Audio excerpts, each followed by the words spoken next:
lain, kita mulai. Bismillahirrahmanirrahim. Assalamualaikum warahmatullahi wabarakatuh. Waalaikumsalam warahmatullahi wabarakatuh. Alhamdulillahirabbil alamin. Alhamdulillahilladzi arsala rasulahu bil huda wa dinil haq liyudhhirahu 'ala dini kullihi wa kafa billahi syahida. Allahumma shalli ala Muhammadin wa ala alihi wa sahbihi ajma'in. Amma ba'du. Apa kabar semuanya rekan-rekan mahasiswa ya, Rahma dan lainnya. Fahmi belum masuk ya.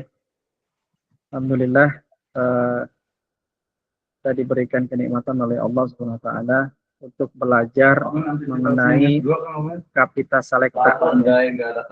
Kalau kita udah benar ya? Kalau kita berikan pengertiannya, Kapita Selecta ini adalah isu-isu di dalam dunia.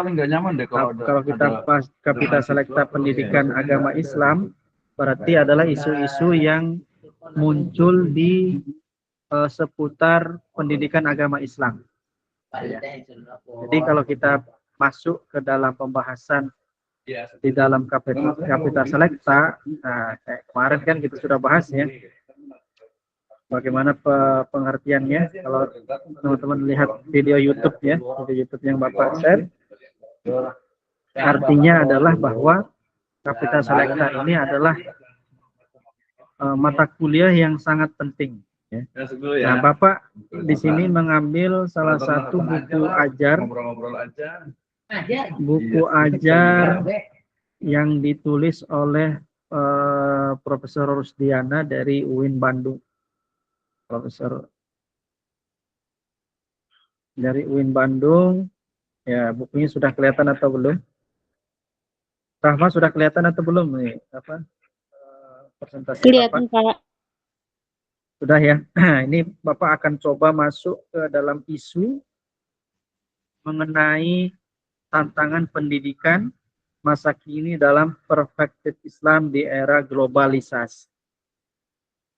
Di ini kita ada kalimat tantangan bagi pendidikan masa kini, tapi di eranya globalisasi. Ya. Jadi ada variabel pendidikan, ada variabel era globalisasi, tapi yang lebih ditonjolkan adalah tantangannya bagaimana. Insya Allah kita akan ada tujuan pembelajarannya, yaitu memahami globalisasi dan juga memahami bagaimana vitalnya, pentingnya, memfungsikannya peran pendidikan, dan juga memahami ini ya, masalah-masalah pendidikan Islam di era globalisasi. Era globalisasi, era sekarang ya.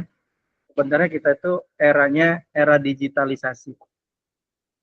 Tapi kita sebelum ke situ, kita masuk dulu yang era globalisasi.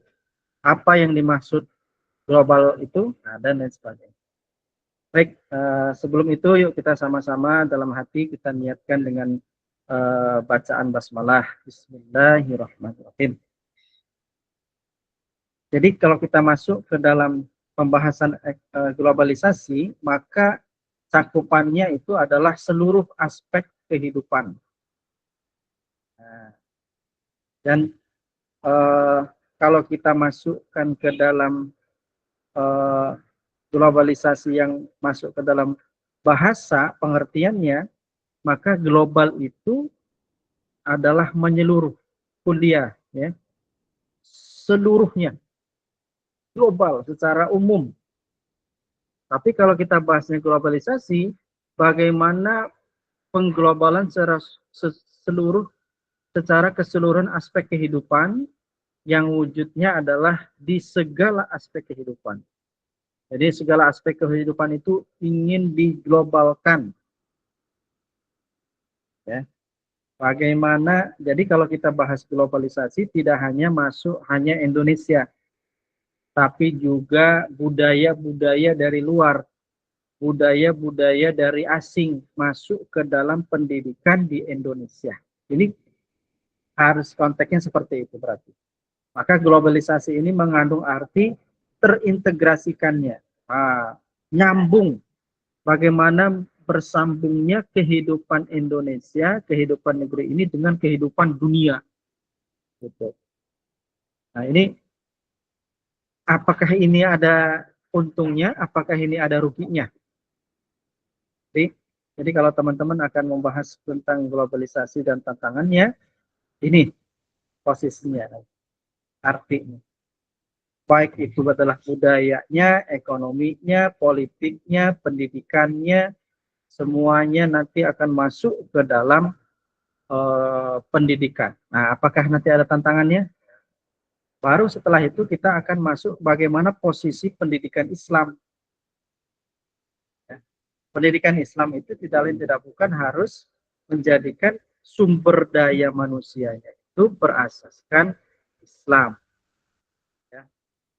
Ya, pendidikan bagi umat Islam melalui cara-cara yang sesuai dengan motif ajaran Islam posisinya. Maka dari itu pendidikan Islam itu punya tujuan. Apa itu? Menyiapkan peserta didik menempuh kesempurnaan insani dalam menghadapi masyarakat yang bermuara untuk dekat sama Allah. Jadi bagaimana menyiapkan manusia untuk dekat sama Allah? Baik itu perkara perbuatan, perkara ritual ibadah maupun perkara akhlak, gitu ya. Nah, kemudian SDM ini, apakah itu guru, apakah itu siswa, maka ada upaya untuk menjawab tantangan zaman sesuai jawaban solusi Islam. Nah, gitu ya. Dari sini Sabrina dan teman-teman sudah sedikit paham ya. Insya Allah, Pak. Insya ya. Jadi bagaimana apa tadi definisi global? Nah, yaitu adalah segala sesuatunya diumumkan secara keseluruhan. Jadi kalau misalkan globalisasi, artinya adalah seluruh aspek kehidupan itu ya akan diwujudkan secara global, secara dunia, internasional. Nah, gitu. Nah, tentunya ini pasti ada tantangannya, ada dampaknya. Ini tidak sembarangan. Memang fenomena globalisasi ini marak sekali sampai sekarang. Mulai dari internet, ini apa ya? Dari bahkan game online, apapun, semuanya sudah menjadi fenomena kita itu ada tentang global, secara global. Tidak bisa dihindari lagi. Dinamika atau naik turunnya masyarakat, bahkan industri, ini semuanya global. Motor dari Jepang, mobil dari mana, dari Jepang juga, ya. Budaya-budaya Korea juga masuk, makanan, ya. Siapa yang pernah makan mie samyang gitu ya? Pernah. Ya, kemudian juga pernah pakai, ya itulah ya. Banyak budaya-budaya yang masuk ke dalam dinamika masyarakat. Ya. Maka ada respon yang serius ini pasti. Teman-teman harus ada respon. Jadi bagaimana kita sebagai seorang akademisi merespon itu? Termasuk budaya-budaya politik, ekonomi. Kalau dulu misalkan orang minjem uang harus ke bank, sekarang bisa pinjaman online. Waduh, repot ya pinjol-pinjol itu. Judinya pun judi online. Nah, gitu. Maka ini ada respon. Nah, termasuk nilai-nilai pendidikan. Ya. Jadi era globalisasi ini mempersyaratkan sebuah kekuatan sumber daya manusia yang tangguh dari mumpuni untuk bermain dalam percaturan global. Ya, sampai pada pelatihan-pelatihan jangka pendek untuk mempersiapkan sumber daya manusia yang berkualitas. Nah, ini tantangannya ini. Menurut Qadri Azizi tahun 2003. Nah, itu ya. Tadi posisinya sudah kita jelaskan bahwa pendidikan Islam itu posisinya adalah untuk mempersiapkan SDM untuk dekat kepada Allah. Kemudian ada juga fenomena bahwa manusia itu di Indonesia khususnya ya, di negeri ini itu punya fenomena sudah mengglobal, ya, baik itu ekonominya, politiknya, budayanya, nah, sekarang sudah mengglobal. Nah, bagaimana kita kemudian merevitalisasi peran pendidikan, memfungsikan kembali, mementingkan kembali peran dalam pendidikan di era yang seperti itu, ya. Nah, peranan yang pertama, menyiapkan generasi. Peranan kedua, transfer pengetahuan. Bisa yang pertama nih ya. Yang kedua, transfer pengetahuan. Yang ketiga, transfer nilai. Bukan nilai akademik ya, maksudnya nilai-nilai, prinsip-prinsip. Jadi ada fungsinya nanti akhirnya, memfungsikan peran pendidikan sebagai salah satu hal yang sangat penting. Sampai sini, Rahma, Sabrina, dan teman-teman semuanya, ada yang mau disampaikan mungkin? Ya, masih apa mendengar ya, Bapak ya, presentasi masih aman ya di sini ya? Aman, Pak. Aman ya, alhamdulillah. Baik, lanjut ya. Ada seorang peneliti namanya Fembriarto. Fembriarto dalam Shafi'i Ma'arif punya pendapat bahwa pendidikan setidaknya harus menjalankan 4 macam fungsi. Nah, nggak apa-apa. Yaitu yang pertama adalah tadi transmisi budaya, kultur, kemudian mengajarkan peranan sosial, ya. Yang ketiga menjamin integrasi sosial, jadi tidak hanya berperan tapi mengintegrasikan sosial, kemudian mengadakan inovasi-inovasi sosial. Loh kok sosial semua? Ini budaya, ini sosial ada 3. Sosial budaya. Sosialnya 3, budayanya 1. Kan? Itu fungsi pendidikan sampai ke situ. Iya, makanya ada apa namanya Kementerian Pendidikan dan Budaya. Loh, kok masuk budaya? Iya. Kenapa? Karena salah satu fungsi pendidikan itu mentransmisikan kultural atau budaya. Ini menurut Fembriarto dalam Shafi'i Ma'arif 91. Ya. Jadi sosial budaya. Tentang transmisi kultural, peranan sosial, integrasi sosial, dan inovasi sosial. Apa yang dimaksud dengan inovasi? Salah satunya menjawab apa namanya tantangan tadi nanti. Ada inovasi-inovasi, ada kebaruan, ada namanya kebaruan.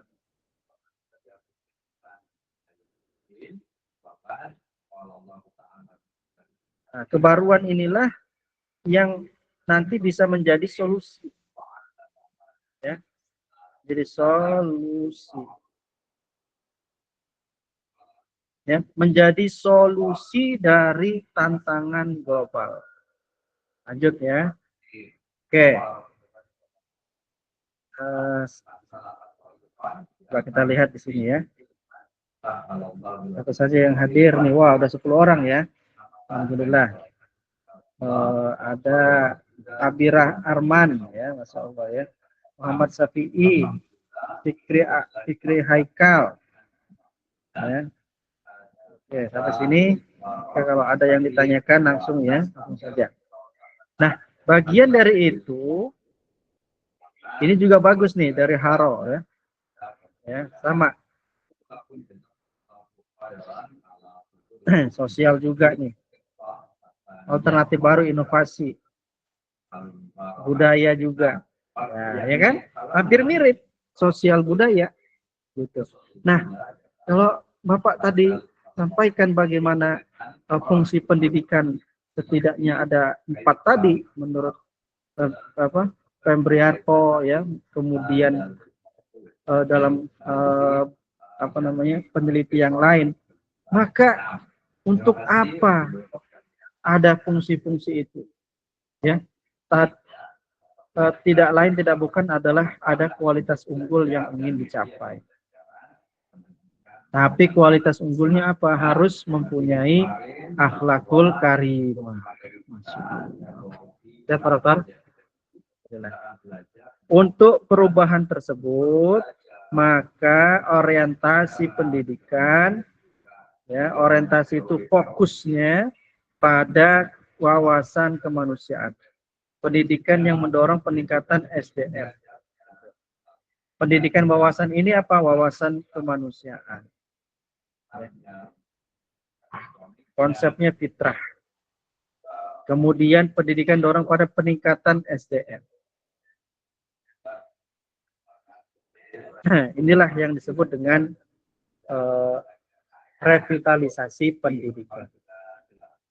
Lantas apa tantangannya? Apa tantangan dalam globalisasi? Banyak, ya. Salah satunya adalah masyarakat yang cenderung yang bersifat konsumtif, materialistik, dan individualistik. Ya. Jadi kecenderungan masyarakat pada hal yang, nah ini.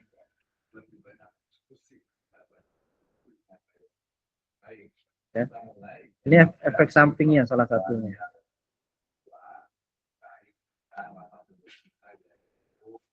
Ada lagi akibatnya ini.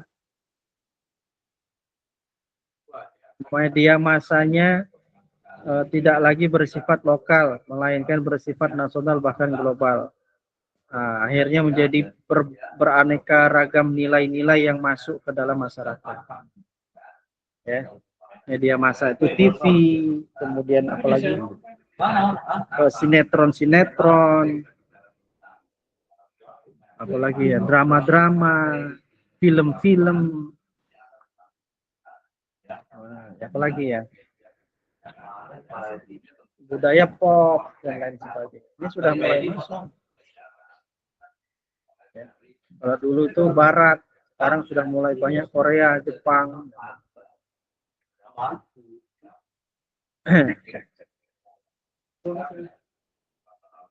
Nah, jadi kalau teman-teman bisa lihat banyak masalah-masalah ketika global itu masuk. Bukan berarti kita anti global, bukan. Ya. Tapi bagaimana pendidikan Islam itu mampu menjawab tantangan global sesuai fungsinya. Jadi ada fungsi untuk transmisi kultural, peran sosial, kemudian integrasi sosial dan lain sebagainya tadi. Ada 4 ya.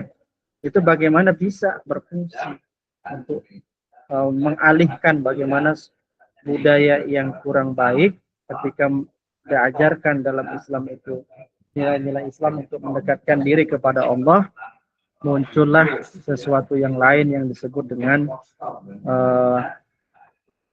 inovasi-inovasi pendidikan Islam. Ya, bagaimana mendidik tapi mampu melahirkan inovasi yang baru.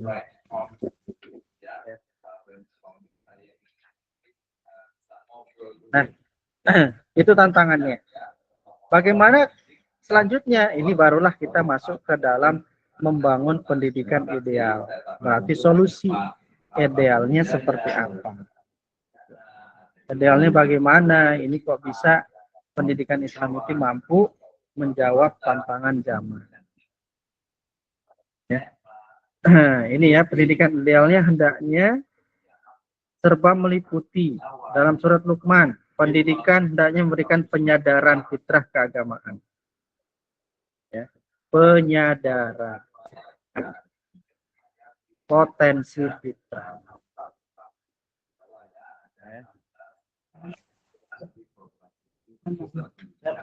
Jadi ada membangun generasi itu adalah penyadaran. Walaupun penyadaran ini ada prosesnya ya, proses-proses, karena untuk bisa sadar itu kan tahapannya lama, tidak instan penyadaran itu. Ada proses memahami, paham, ya. Ada juga proses kemudian analisa, ya, barulah proses sadar. Setelah sadar baru apa aplikasi, ya, melakukan organizing dan lain sebagainya. Ini ya, jadi teman-teman yang dirahmati Allah SWT, jadi pendidikan itu mempunyai daya tawar yang baik ya ketika Profesor Dr. Rosdiana ini membuat makalahnya mampu menjawab gitu tantangan global. Berubah apapun global itu tidak bisa menggantikan peran pendidikan oleh manusia kepada manusia yang lain. Kita tidak bisa diajari oleh robot misalnya, ya, tidak bisa ya. Walaupun diajari secara secara terprogram gitu kan robot tersebut, tetapi sejatinya adanya guru, adanya kurikulum, adanya pengembangan potensi peserta didik dari guru secara langsung itu tentunya menimbulkan rasa ya. Menimbulkan rasa yang disebut juga akhlak gitu kan, akhlak, kemudian memunculkan sikap. Bagaimana pendidikan Islam itu tidak hanya transfer saja ya. Kalau hanya transfer pengetahuan, ya apa bedanya dengan dengan email, dengan WhatsApp ya, hanya mentransfer saja, 1 detik 2 detik sudah sampai. Bapak kirim misalkan salah satu materi menggunakan PowerPoint gitu kan, PowerPoint-nya terkirim, udah selesai. Itu disebut dengan transfer. Ya. Tapi tidak hanya disampai di situ saja. Peran dari pendidikan itu mampu membangun kesadaran. Baik. Apalagi cita-cita besarnya adalah ingin menjadi khairul ummah. Ya, manusia yang khairul ummah, terbaik, umat terbaik. Maka tidak lain tidak bukan perlu ada rasa pemikiran dan juga rasa. Baik itu adalah rasa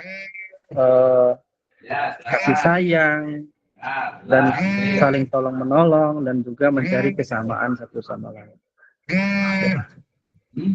Mungkin di situ tentang globalisasi. Nah, ada juga nanti problem-problem masalah pendidikan ya di era global ini, tapi setidaknya hampir sama. Ya, pada aspek sosial budaya, individualis, bagaimana manusia itu fitrahnya kan sosial. Nah, bagaimana kalau misalkan murid itu terlalu individualisme? Bagaimana itu nanti? Maka ini perlu dijawab, ya. Perlu dijawab oleh manusia saat ini. Bagaimana kehidupan individualistik ini tidak hanya ya mereka menginginkan kehidupan itu hanya untuk sendiri saja, atau kehidupan yang hedonisme. Ya, bagaimana konsumerisme, senang jajan, shopping dan lain sebagainya. Hedon itu ya memuaskan dirinya ya seperti sepuas-puasnya ya, Masya Allah, sangat hedon, liberal gitu. Kemudian juga politik oportunistik, memikirkan kebutuhan sesaat untuk menghalalkan sejarah cara. Jadi segalanya itu diukur dari asas manfaat. Apalagi ya. Oke, betul. Nah, jadi aspek pendidikan juga masuk nih ya. Bagaimana generasi itu yang tangguh menjadi jati diri bangsa, atau jati diri bangsa ini menjadi apa, seperti amanat dari founding father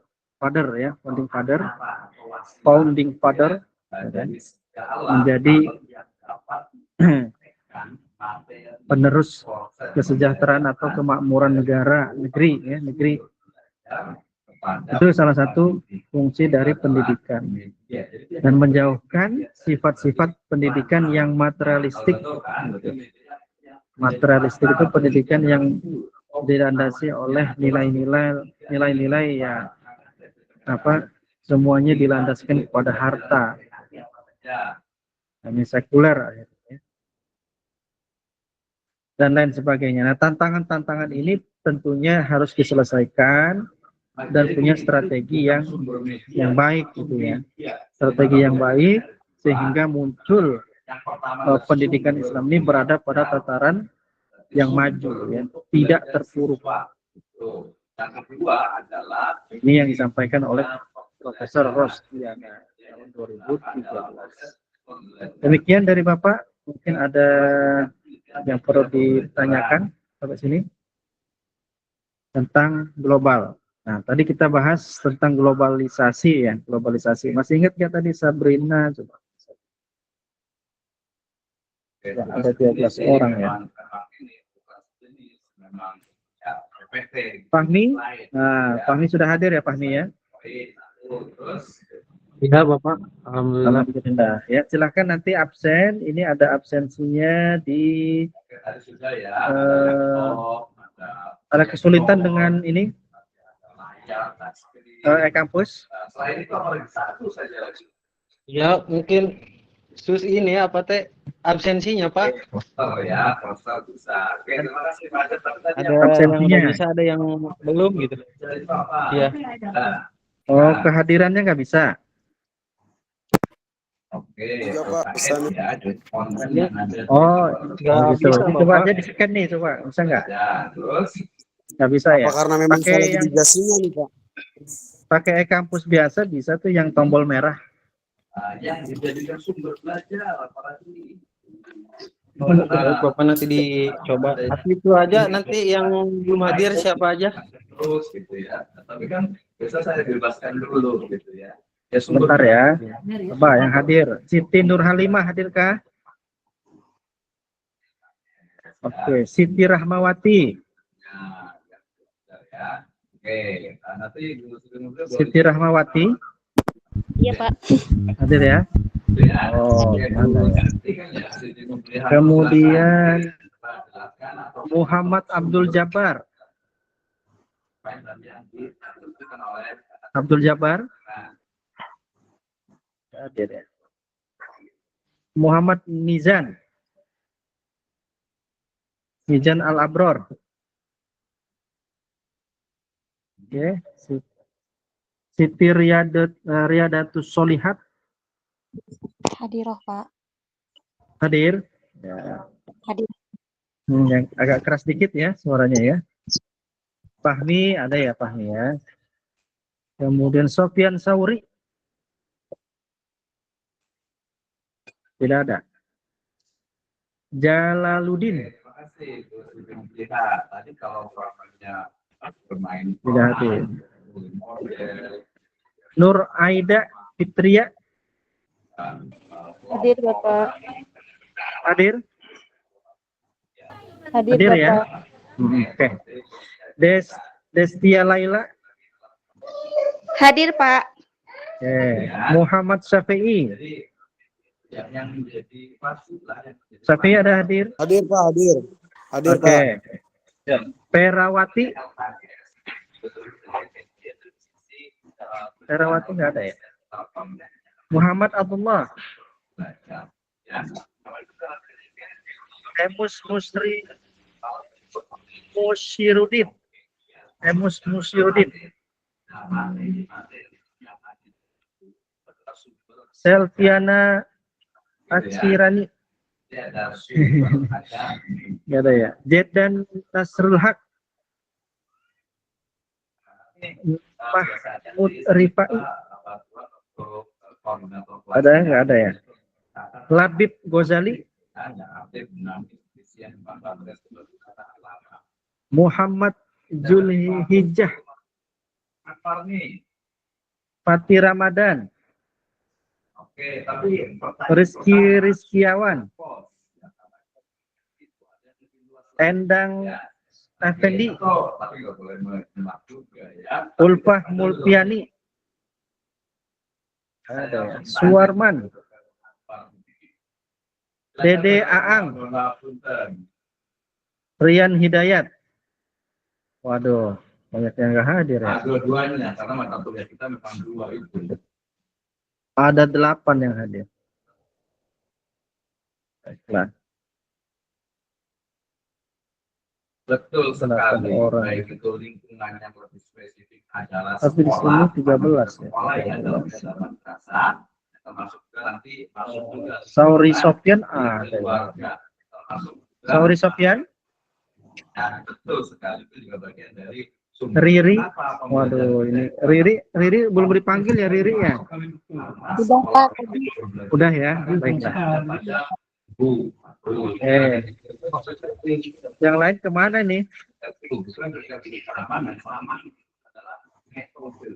Yang lain pada kemana? Belum bisa hadir kali Pak yang lain. Mulai pekan depan kita akan presentasi ya. Ada yang sudah lihat RPS Bapak? Dari sisi medianya nih, Ada yang pernah melihat RPS Bapak nggak ya? Coba. oke, betul. Untuk media cetak, terus itu betul berdasarkan Silahkan dibuat kelompok deh. Kelompok ini. Kalau kita nggak bikin kelompok, dan setiap kelompok Berapa orang Pak per kelompoknya? sebentar. Nanti per kelompok itu oke, pembiasaan ya, pembiasaan membuat video ya, dan juga makalah. Makalahnya Word, bentuknya Word, tidak di print ya. perkembangan dari peserta didik. Oke. Perkembangan peserta Bentar. didik, ya. Kita 25 orang ya. Kalau 25 orang bisa 3 orang atau 2 orang nggak apa-apa lah. 2 orang saja. Pertanyaan saya ke Bapak ya, Bro, dengan Jadi ini RPS-nya. Jadi nanti ini topiknya. pertanyaannya adalah apa yang berlaku atau bagaimana. Jadi tadi kita sudah bahas ini ya. Kemudian sudah bahas ini juga. Berarti bikin Ya, sebenarnya masalah saya di sini karena ini enggak. Berarti 1, 2, 3, 4, 5, 6, 7, 8, 9, 10, 11, 12. Bikin 12 kelompok ya. Bikin 12 kelompok. Ya. Silakan di screenshot boleh nih ya. Jadi bikin 12 kelompok. Kalau misalkan itu 25, silahkan 25 orang. 25 orang. Bagi jadi 12 kelompok bisa nggak? Berarti 2 orang berarti ya. Silahkan dibuat 2 orang. Masing-masing upload di YouTube. Ketika presentasi diupload di YouTube. Kemudian link YouTube-nya disampaikan ke Bapak, linknya, makalahnya dikumpulkan. Jadi nanti kita sebelum belajar, kita akan dengarkan presentasi di YouTube tersebut. Gitu ya. Baik, nanti Bapak minta ke Fahmi, ya Fahmi. Mulai pekan depan berarti kelompok 1 yang maju ya, peserta didik Muslim. Ya. Baik, Setiap Bapak, pekan nanti kita didiskusikan ya sama teman-teman. Mungkin sejauh pemahaman atau pengamatan gimana? ya, nanti nama-namanya silahkan disampaikan ke Bapak. Ada tadi 12 kelompok. Setiap kelompok ngirim video di YouTube-nya masing-masing. Di YouTube-nya masing-masing, makalahnya dikumpulkan dalam bentuk file Word ya, dikirim ke grup WhatsApp. Sedangkan link YouTube-nya disampaikan di di mana di grup WhatsApp juga. Sekarang tanggal 10. Berarti pekan yang akan datang sudah terkumpul semua ya. Pekan yang akan datang pertemuan 2 minggu lagi berarti ya. Pertemuan yang kedua itu 2 minggu lagi. Silahkan semuanya sudah mengumpulkan makalahnya dan lain sebagainya. Bapak, insya Allah nanti kita diskusi dulu ya sama teman-teman. Gimana? Ya nanti didiskusikan dulu sama teman-teman Oh, untuk ya. pembuatan kelompok dan Ya. nanti Jadi- mungkin judulnya. Pertemuan yang selanjutnya, perhatikan pertemuan minggu depan kan belum ya, dengan dosen yang lain. Maka pertemuan pekan berikutnya semuanya itu sudah mengumpulkan. Jadi 12 kelompok sudah mengupload di YouTube-nya masing-masing dan sudah mengirimkan makalah dalam bentuk Word-nya yang bagus ya, yang bagus penulisannya. Nanti kita jadiin buku. Itu dikumpulkan maksimal kalau sekarang tanggal 10 ya, 17. Berarti ya sudah semuanya sudah dikumpulkan. Ya, jadi sekitar tanggal 20 ya, tanggal 20 Bapak kasih batasan lah, tanggal 20. Kalau sekarang tanggal 10 berarti 10 hari lagi dikumpulkan. Gitu. Baik, alhamdulillah kita akhiri sama-sama dengan membaca hamdalah dan doa kafaratul majelis. Alhamdulillahirabbil alamin. Subhanakallah wa bihamdika asyhadu an la ilaha illa anta